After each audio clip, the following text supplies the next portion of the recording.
Hello and welcome to Tech Deals. In February of 2021, NVIDIA launched the mainstream card of the 30 series, the RTX 3060, at an MSRP of $329. Or that's what the history would show for anyone who didn't live through that troubled time. The reality is 2021 was almost a complete write-off for GPU purchases at anything less than double MSRP, and at times triple MSRP for popular cards such as the RTX 3070. Yes, during the summer of 2021, 3070 cards really were selling for $1,500 on eBay. Crazy. Today, in June of 2022, prices have finally returned to almost normal, with the RTX 3060 selling for $400 or a bit less on Amazon and Newegg, and used cards finally selling for about MSRP on eBay. Perfect timing, with the 40 series only months away.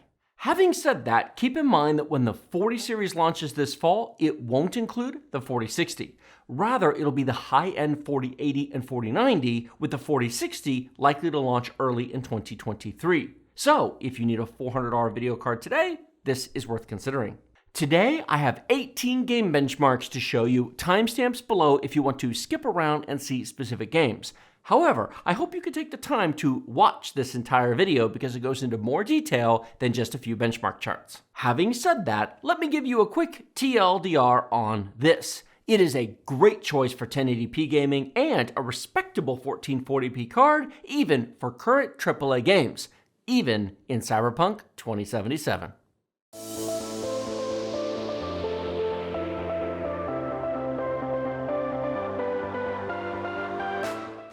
Today's video was brought to you by eWin Racing, the best source for gaming chairs and desks for those long gaming sessions. We have a playlist of our eWin chair and desk videos linked in the video description below. Save 30% off of everything using the discount code techdeals. More details at the end of the video. First, let me tease you with some 1440p benchmarks before I get into all the talking stuff. First, we have Shadow of the Tomb Raider at high detail running at 93 frames per second average and a 74 1% low. That is really nice performance considering this is a mainstream GPU. Do keep in mind this game is now 4 years old, which is why it runs this well at 1440p. Fornite is able to run on a wide range of hardware at different settings. What you're watching here is epic detail 100% render resolution, not the first choice of competitive gamers, and for sure not what I think most people with a 3060 would run. However, this is how I test Fortnite on all the other graphics cards, and so that's how it was tested here for future comparison to the other GPUs. 67 frames per second average is very respectable for these settings. However, the 1% low of 37 is definitely not. Do keep in mind these are live benchmarks in a real battle on a real server, not a replay file, so every battle will be different. Turn it down to 1080p, set it to performance mode, and if you're a competitive gamer, you'll be just fine. This is World of Tanks, the 2.0 Encore benchmark running at ultra detail. The choices are medium and ultra, so I test all cards at ultra as this game isn't too hard to run on modern GPUs. 130 frames per second average and a 1% low of 79, easy to run at frame rates faster than most need. However, if you're ultra competitive, turn it down to medium for even faster frame rates. Cyberpunk 2077, of course, isn't meant to run well on this card. However, I tested it anyway because why not?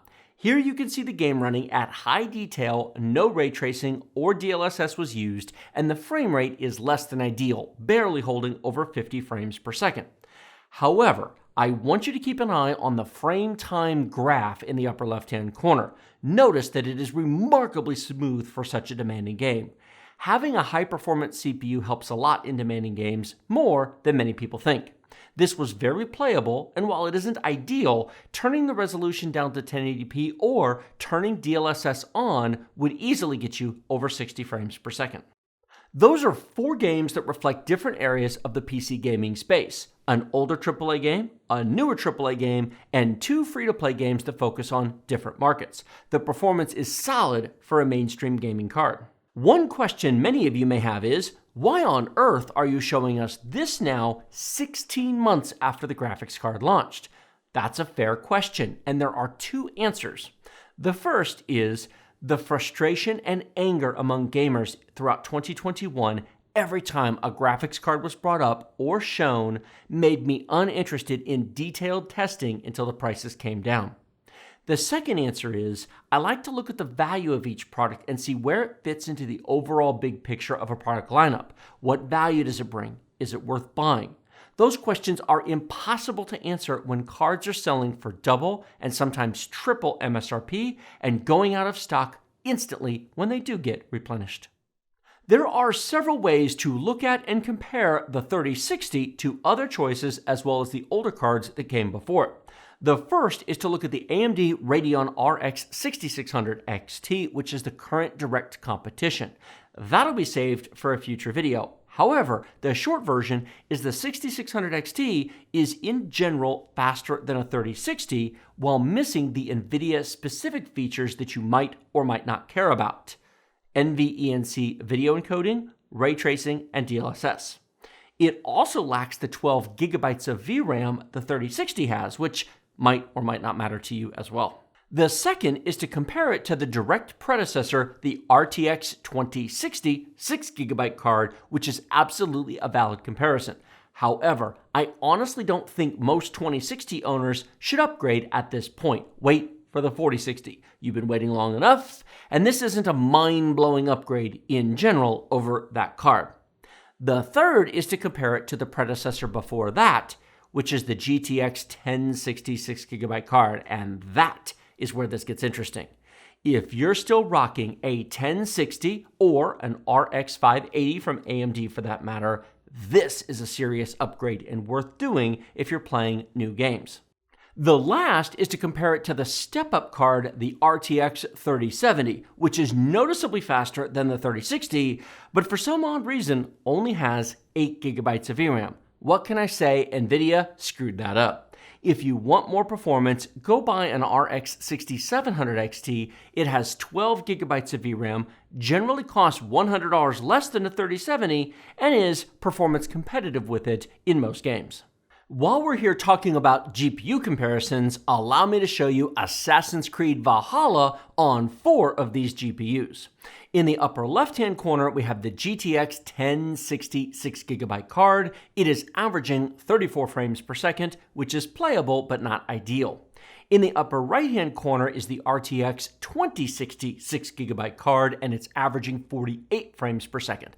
Now that's a noticeable improvement over the 1060, but still not ideal for this newer game. In the bottom right corner, we have the RTX 3060. It's averaging 65 frames per second, which is finally a playable, smooth frame rate that isn't hugely improved over the 2060, but it is a worthwhile and noticeable jump over the 1060. Now, for comparison purposes, the RTX 3070 is in the bottom right-hand corner at 79 frames per second average, with a 58 1% low, making it worth considering as well. I will follow this video up with a direct comparison of the 3060 and the RX 6600 XT without all the talking head stuff and every single game running side by side. So be sure you are subscribed and ring that bell to be notified when that comes out. I have 14 more game benchmarks to show you for a total of 18 games tested today. The next 4 games are also tested at 1440p. The final 10 games were tested at both 1080p and 1440p. Call of Duty Modern Warfare is tested here in live gameplay on Team Deathmatch. This is not a replay file, a key point that I think is important for total system testing. This ensures that the system was actually loaded up on a live server and real-time gameplay was experienced. It really was quite smooth. It's just a shame that my personal Call of Duty skills aren't as good as the frame rate was. 90 frames per second average with a 70 frame per second 1% low is a solid result for 1440p high detail. However, if you are competitive, naturally you'd set the detail too low, which should easily give you 144 frames per second. Dirt 5 is a good-looking game that runs great on the 3060. The frame pacing is smooth as butter, and honestly, an i5 12600K and the RTX 3060 would be an awesome combo here. Run it at 1080p if you want over 100 frames per second. Gears 5 runs nicely at 1440p at 100 frames per second. There are many such games that were released in the 2016 to 2020 timeframe that will run just like this. Drop the resolution to 1080p if you want 144 frames per second. Red Dead Redemption 2 is a modern AAA game that barely holds 60 frames per second on this card at 1440p. This really should be run at 1080p, which is a good reason why I always call the 60 GPUs 1080p cards. Not that they can't run at 1440p, of course they can, but they won't do it in all new games and they won't last you very long at that resolution. Before we jump to the last 10 games tested at 1080p and 1440p, I want to share my thoughts on who this card is for, who should buy it, and why. If you're upgrading an older PC that has what, at the time, was good CPU performance, this may be for you. A good example would be a Ryzen 5 1600 or an i7 7700K owner. Neither of those CPUs will get effective use out of anything much more powerful than this. An existing GTX 1060 or RX 580 owner would find this to be a massive upgrade. Likewise, if you have something older, regardless of the performance level, this would be a nice upgrade to improve an existing system. Owners of a GTX 980 Ti or a Radeon R9 390X would find this doubles their GPU performance in modern games.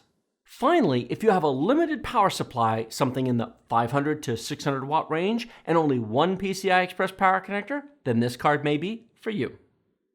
First up, we have Anno 1800, a nice alternative to the shooters and driving games so common to these types of videos.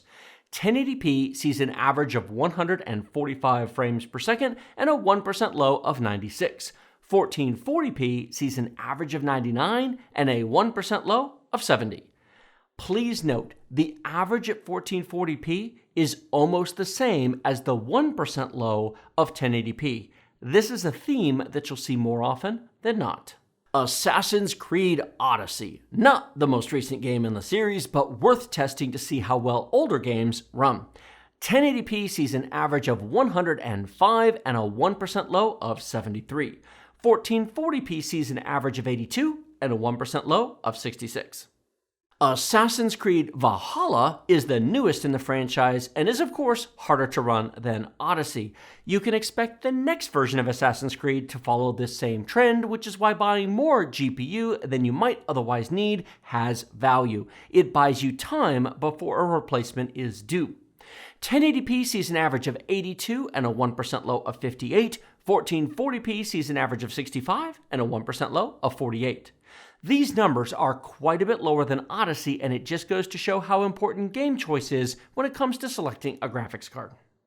Borderlands 3 is next with 100 frames per second average and 81 for the 1% low at 1080p and 68 frames per second average and 57 for the 1% low at 1440p.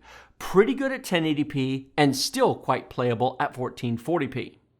Spoiler here, if you want 144 frames per second average at 1440p high detail, it takes either an RTX 3080 Ti or an RX 6800 XT to do that, for those of you curious. All of the middle cards from the 3070 to the 6700 XT just won't do it. F1 2020 is our second driving game here, and it is much easier to run than Dirt 5. 288 frames per second average at 1080p with a 1% low of 213 should tell you all you need to know about how easy this game is to run. The 1440p numbers are equally impressive, and honestly, this game would run great at 4K if you really insist. To give you an idea of that, it'll do 62 frames per second average at 4K on a GTX 1070, 81 frames per second average on a 2070, and 196 frames per second average on a 3070. Yes, the 3070 really is a big step up at 4K over the 2070. It is faster than a 2080 Ti after all. Far Cry New Dawn, the full price DLC to Far Cry 5 is next. Yes, I know it wasn't full priced. Yes, I know it was actually a standalone game. I'm just contractually obligated to make that joke every time I show this game. If it's funny once, it's funny every time. 132 frames per second average at 1080p with a 1% low of 109. This game runs great on this card. Even at 1440p, you're still getting 101 frames per second average with a 1% low of 86, which is plenty for most people to enjoy smooth performance. Far Cry 6 is the newest entry in the series. This is the first time that I've shown a benchmark with it. At 1080p, we're getting 110 frames per second, 22 slower than New Dawn, which is to be expected given it's a newer game. At 1440p, we're getting 83 frames per second average, 18 slower than New Dawn. Just keep in mind that the next Far Cry game will probably drop below 60 frames per second at 1440p, and we're not at the max detail level either. Ghost Recon Breakpoint, a game that was very hard to run when it launched for all kinds of reasons, none of which matter today. A combination of game patches, driver updates, and time has made this possible. Today, we have 149 frames per second average at 1080p and 116 frames per second average at 1440p. Horizon Zero Dawn, the absurdly hard to run port of a PlayStation 4 game that should be ridiculously easy to run, but often isn't. Still, it manages a respectable 117 frames per second average at 1080p and 82 frames per second average at 1440p. This game, honestly, has received some optimizations and driver improvements since launch, as this used to be harder to run than this. The Division 2, one of my favorite games of the past few years, is really well optimized to run on a wide range of hardware. Give it premium hardware and you can get into some impressive Dark Zone multiplayer combat, which I've shown in prior videos.